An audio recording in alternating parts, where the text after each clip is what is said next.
side that's down in the lake. You see the lake on the side with the trees and the lake and the little swings right there that you sit on. Look to your right side. It's not even making a difference. Yes. What do you see on your right side? No. What do you see on your right side?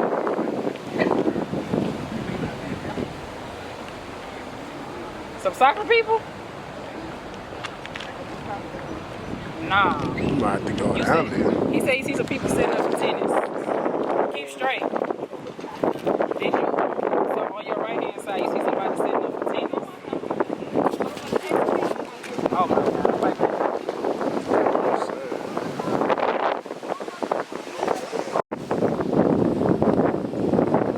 You ready? Yeah. Alright. So this is Never2muchentertainment. I'm here with a very special artist. Can I get your name, please? Lovie the artist. Wait. Let's start this over. Now you ready? Yeah. Alright. This is Never2muchentertainment. I'm here with a very special artist. Can I get your name, please? Lovie the artist. Word. So now, Lovie, where do you originate from? I am from St. Louis, Missouri. Jennings. That's cool. I have some family out there. Can you describe your surroundings growing up out of that area?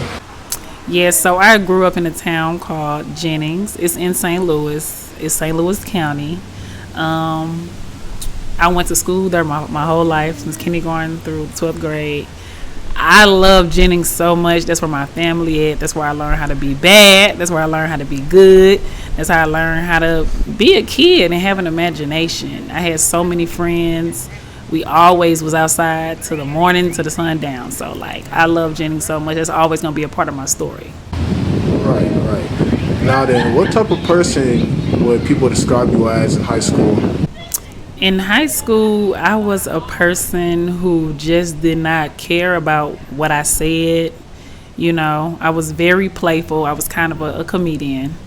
I grew up really fast, but I still had a childhood. I just was grown at the age of 13. Or can you give us some details about some experiences that makes you feel like you would say you grew up very fast, some things you probably felt like you had to deal with? Yes.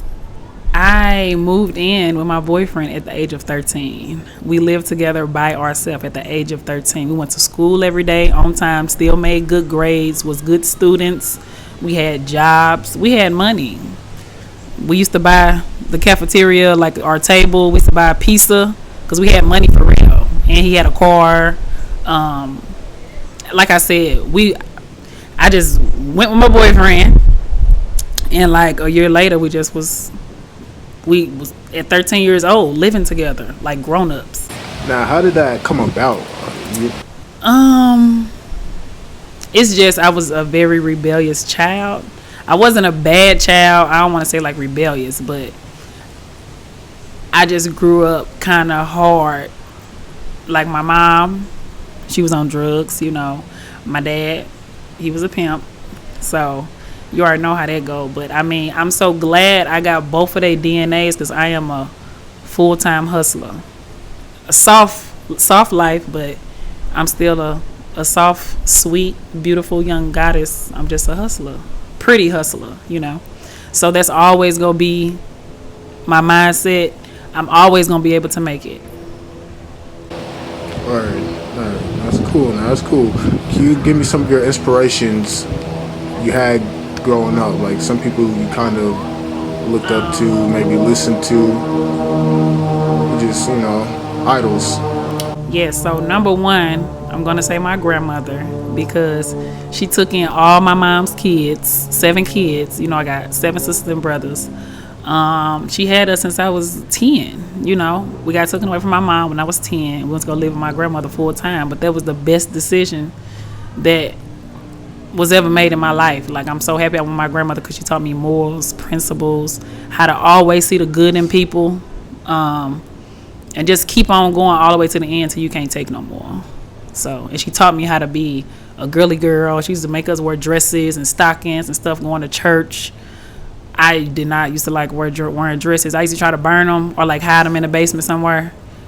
because she always used to make us want to wear dresses and stockings and pantyhose and girdles and like, oh my God, we had to go to church every day. So my grandmother's number one. Number two, it has to be you saying growing up, right? Yeah. I can just say my grandma. Number one, the best provider, the best always. She can make a way out of no way. I'm talking about the number one hustler of the world, for real, of the universe. She get the hustler award of the universe for the whole century. Even though she's not 100, she like 70 something. But my grandma is the best person I ever met in my life. Right. Oh, that's cool, man. That's cool. At what point in your life did you discover you had a talent for singing? I discovered I had a talent of singing when I used to be in a choir, like as a little kid, probably like 8, 9, 10. They'll be singing a song, but I'll be doing my own ad-libs in the middle of us singing. In the middle of us singing as a choir, I'll be singing my own everything. Like, it is not when we practice at choir rehearsal. Why are you doing that? Because I can sing better than everybody. That's what I thought in my head. Yeah, like how Tina Turner was like on What's Love Got to Do with It when she was a kid, and she was like, oh, in the background, everybody's like, shh, like that. Yes, and I be like, Grandma, no, I want to sing, Grandma, I want to sing. And then I always used to have like my sisters and people in the church, like we come together as a group and we just practice on harmony. Our harmony got to be on point, or it's not gonna be hard. But I also learned how to do music from my concert choir teacher at Jennings High School, the best high school ever in the world. I will always represent that high school. Miss Jones, Janice Jones, the best teacher, the best music teacher I ever met in my life. Everybody thought the concert choir was lame and all that stuff. I stayed in choir because that lady taught me how to sing. She taught me about dynamics. She taught me how to sing in different languages. She taught us about discipline. She did not play at all, period. So shout out to Miss Jones. I love you. The best music teacher ever in the world. So I hope she watched this one day. Word, man, that's awesome. What languages did she teach you to sing in? We sung in Swahili. Yeah, Jambo Rafiki. That's a song we learned. Yep, in concert choir. So then, at what point did you start making music serious? When I learned how to use dynamics. I never learned how to use dynamics like crescendo, decrescendo, the build up, falsetto, your head voice. I never knew those terms until I took her class. Most music teachers only teach you the basics.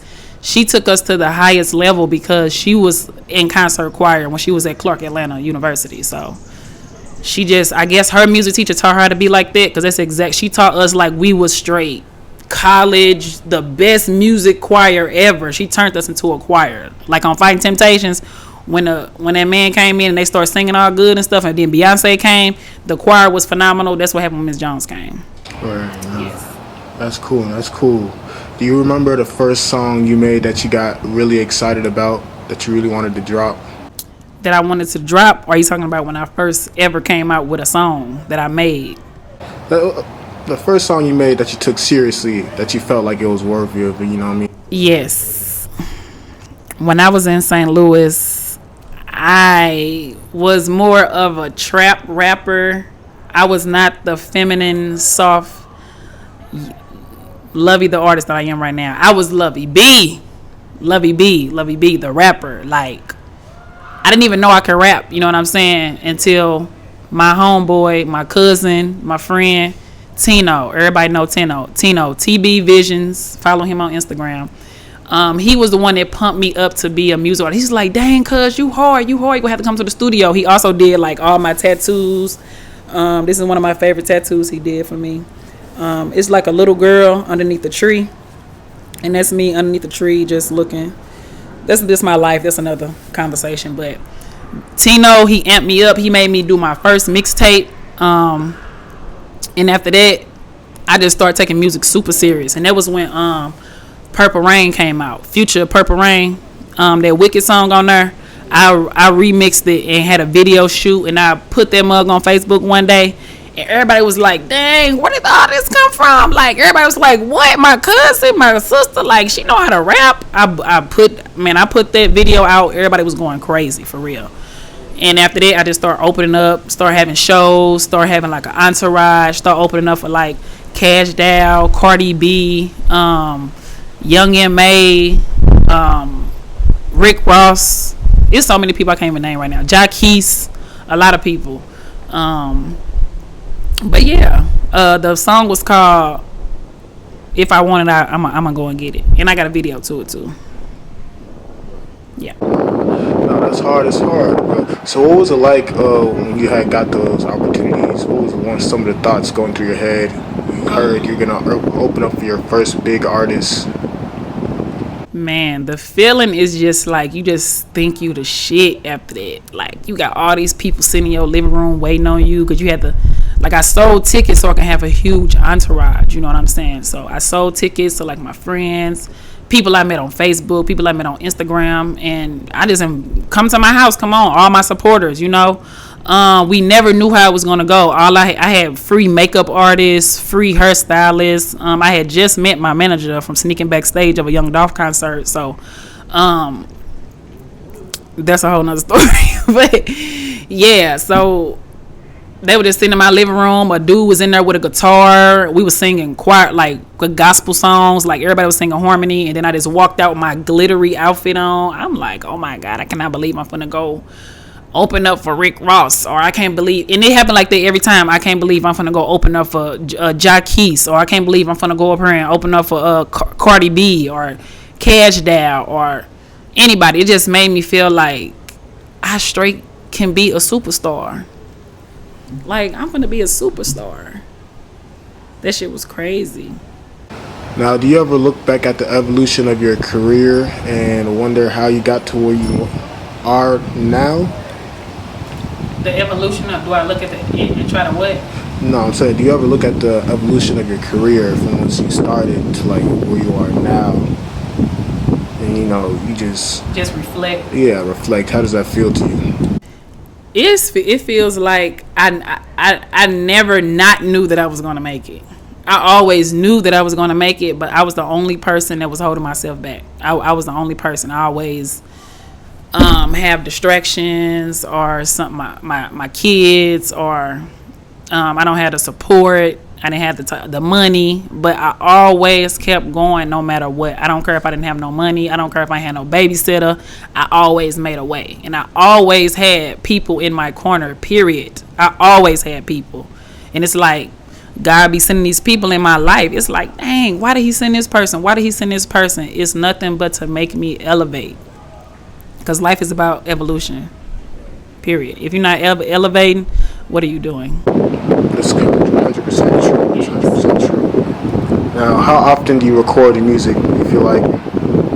Well, in the beginning, back in, I'm going to say about 2017, that's when I really, really, really start professionally recording music. Like, on the microphone, like with the little dome in front of it to make your voice sound good. The whole hookup right in my living room, like a real studio. And that's the best studio I ever had, right downstairs in my living room. Like, it felt like $1 million studio. So that's when I really started taking it serious, because I had a manager at the time.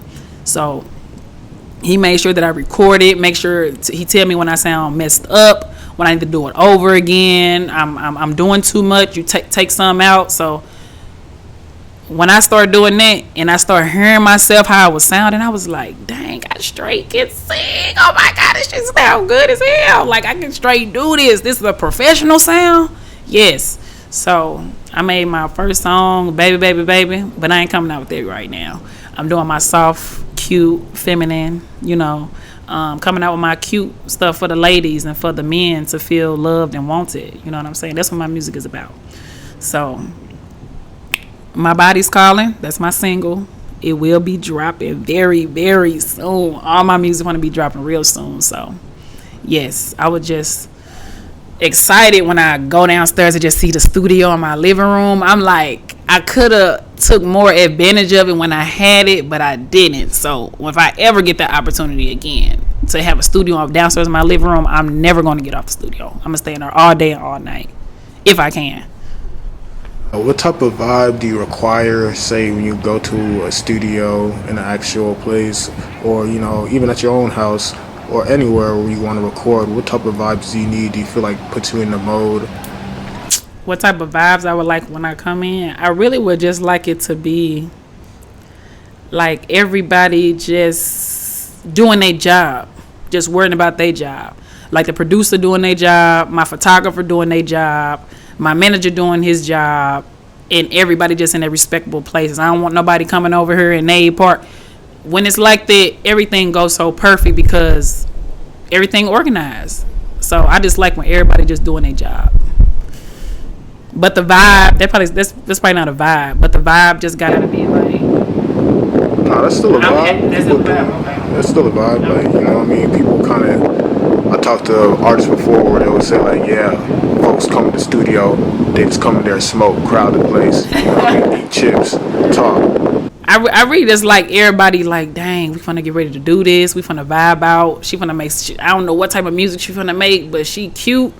She looked like I come in smiling and happy and calling everybody beautiful and handsome and they so sweet, you know. I just be so nice, you know, because that's just how I am. I'm just nice. So I come in with this nice positive attitude and everybody they just start acting like me. So I really set the vibe when I walk in the building. Yeah. That's cool. Trendsetters. Now, earlier you mentioned that your music was for like the people, women and men that need to feel cared for in the world. What kind of made you feel like that was something you felt like you had to so strongly promote? Because I'm a young woman and I've been in love. And being in love is the most beautiful thing you can ever do while you living. You know what I'm saying? And everybody is looking for love. Everybody in the whole universe is looking for love because that's what heals people. That's what fixes everything. Love. Money does too. But when I say love, I'm talking about giving a homeless man a hug. Even though you know he been living in the park, he got bugs over him. Give him a hug. Then nobody else will give him a hug. Do you know how that's going to change him? Like telling your grandmother, like when she walk in with her little pink little robe on, you ain't seen her in a long time. You like, dang, grandma, you like a beautiful little young goddess. Like you so beautiful, grandma. You know what I'm saying? Just compliments. Like my kids just walking up to them and just putting my arms out and they just go automatically give me a hug and just stand right there. We gonna rock. You know what I'm saying? That type of energy just give people something like, dang, like just even with your man or with your woman, you just walk over and give them a kiss or grab their butt or something. Like, dang, you look good today. Do you know what that would do to people? That would do a lot for people. So I'm just trying to help people just know that you are loved. You straight loved. I love you. Yeah. I want you to feel good. I want you to feel happy. That's true. People need more empathetic feelings out in the world these days. Should be crazy. Now, what's the most important thing you feel like you value about yourself? That's something that I just learned. Like I just learned how to value myself after me and a very special friend parted ways. It's like you have to value your time. Like value your time when you're around people. Like you gotta value that because people want all your energy. I know the type of energy I got. I know how I make people end up feeling when they leave from around me. It's like I have to value that and I have to start like really turning it up a notch. I don't care because really you're supposed to be a giving tree. Like I want people to like use me. Come on. I got so much love to give. I got too much love to give. And it's like anywhere I go, any area I'm at, I don't care where I'm at in this world, I am going to show people love no matter what. And they're going to know like, dang, that girl is, her energy just make us feel like I just want to be around her all the time. Like she is just, it's something about her. Everybody say that. Like your energy, you just glowing. Like that's just how it is every single time. That's true. That's really true. kind of felt that off the show, the first show I met you at. Now then, what's your dream investment that you want to make that kind of tells you that you made it to a new tax bracket, the next level? Let me see, my dream investment. Like an investment that you want to make next that kind of solidifies that, hey, I upped myself a level. Like, you feel me? Honestly, I have never thought about that, but I see so many G-Wagons in Atlanta. I see a lot of G-Wagons. And I just been dreaming of just seeing myself like in an all silver or all black G-Wagon with the red insides, with my windows just limousine tint, me and my kids hopping out of it. You know what I'm saying? Like, just like, I told you I was gonna get a G-Wagon. Like, that's what I'm like. I told you I was gonna get a G-Wagon. So a G-Wagon. I want a G-Wagon. But I really want to, honestly, before I get that, I want to invest in my credit. Yes, that's very important because credit is the new wealth. All right, now how do you feel about the rise of women breaking record numbers and becoming more mainstream, with hip hop? I said, how do you feel about the number of women breaking records and becoming more mainstream in hip hop? Like, their numbers are going up. They've been becoming more popularized. The amount of women in hip hop and even R&B lately. Mm-hmm. So I'm just saying, what's your opinion on that? I just think women are just becoming, everybody would think we're becoming more masculine or thinking we better than men or thinking we could do a man's job, but that's not really the case. We are just coming into our feminine energy, you know what I'm saying? And a woman's mindset, we birth things. Like, you know what I'm saying? So I'm going to birth my music career because my nature is like bringing new life into the world. So my music is like, I'm birthing my music. Let me birth something beautiful, my nurturing side. You know what I'm saying? Oh, I wanna birth this new building, for my company that I'm trying to start for me and my family. You know what I'm saying? Or getting a brand new car because when I pull up, I want to look beautiful. I want to look like the goddess of Egypt that I am, like a real queen, a goddess, a god. You know what I'm saying? That's how we used to be. We bringing it back. So it's like all the women that's coming up in the R&B and hip hop, Nicki Minaj, Ice Spice, Summer Walker, they deserve that. Look how beautiful they are. Look how inspirational and influential they are. That brings me to my next question. I was going to ask you what your opinions on Sexyy Red and Ice Spice were. So Sexyy Red, she is a St. Louis native. I have to give a shout out to her because when you want to do something, you're going to do it. No matter the stereotype, no matter what type of occupation you have, you're going to do it. Especially if you're from St. Louis, you're going to pop your shit, period. And that's just how we are. We just very confident. I'm not going to say cocky, but St. Louis is a good city. We have a lot of talent up there, and it's time for St. Louis to get back on the map. So Sexyy Red. Yeah, Sexyy Red, she from St. Louis. Shout out to Sexyy Red. She doing her thing. And Ice Spice, I just like her. She's Nigerian. You know what I'm saying? Beautiful Nigerian young lady. And she got her own style. Ain't nobody in her lane. She in her own lane. So that's why she winning right now. So shout out to Ice Spice. Now, what do you feel like the importance it is for young artists to have financial literacy when it comes to talking to managers, marketing teams, deals, labels, people like that? Well, it's very important to have financial literacy, especially when it comes down to the music industry. I've been doing this since 2014, and I'm just not getting into my distribution, how I'm supposed to set it up, BMI, registering myself as an artist, writer, performer. It's a lot to go with it. Like, you got to know the rates for your manager after certain things didn't work out or this happened or that happened. you got to know, like, okay, ask these questions in the beginning, what's going on, and always handle the business. You got to handle the business, or stuff is going to move slower than what it's supposed to. If you really supposed to bend and took off, but it's like you lost focus. Like, you got to handle the business. So management, handle the business with your manager so he can actually work for you. You know what I'm saying? Make sure you handle the business. Make sure you have your, like, make sure you pay for your sessions. Make sure you have your sessions sent to you.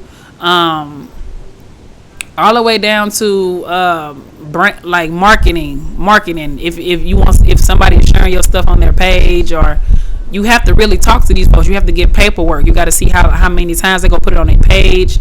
It's a lot of stuff. Like I said, I'm just not getting into it. But after you stop doing it for practice, that's when you have to start having your paperwork and your documents ready. You know what I'm saying? So people won't use your stuff against you, even though you know it's yours. So yeah, I gotta learn the music business for real. You gotta learn it. Now, there's something you would tell your younger self anytime. What would you tell me? If I had to tell my young self something, it's so many things, but I'm happy I actually made all the decisions that I made. I really don't regret anything. I had the best, when I say I had the best childhood that any child could ever ask for, I'm talking about hands down. I had the best childhood. I had so many friends as kids. We used to go outside. You know what I'm saying? I used to play, and it's like I'm still that same kid right now. I'm a grown woman, but I love being like have a child mindset. That's what makes my imagination more better. That's what makes my vision more clear. I'm still a kid at heart, and that's what's wrong. Some people are too serious. You know what I'm saying? So I'm happy that I can just sit back and relax and laugh and chill sometimes, and just be like a little comedian, and like be very playful. That's why I'm a people's person. You know what I'm saying? I just know how to deal socially with people, because I love people. I just love being happy. I like everybody happy around me. So that part of me as a kid is still in me. I always used to want to make sure that everybody was good.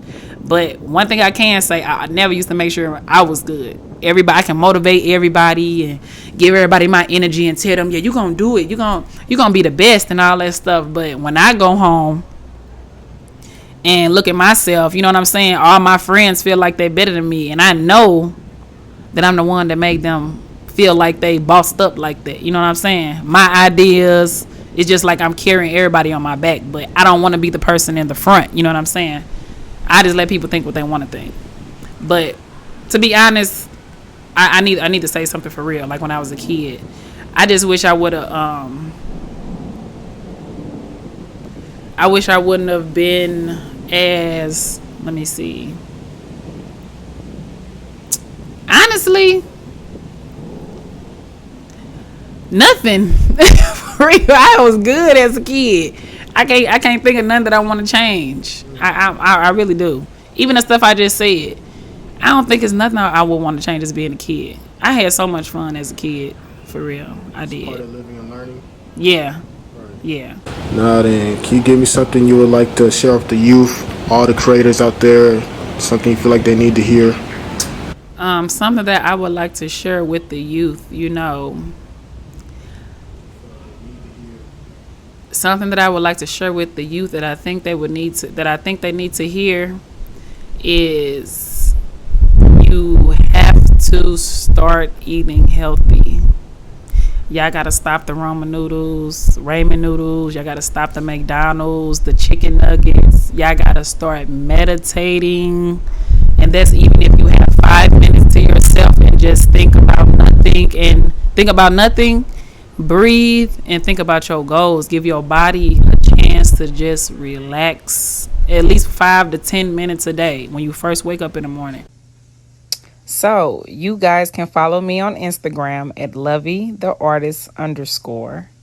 Brand new website just launched, lovietheartist.com. And I just want to thank all my fans, all my supporters. Shout out to Never2muchentertainment. Lovey the artist. I mean, what can you say? Shout out to St. Louis. The God is back outside.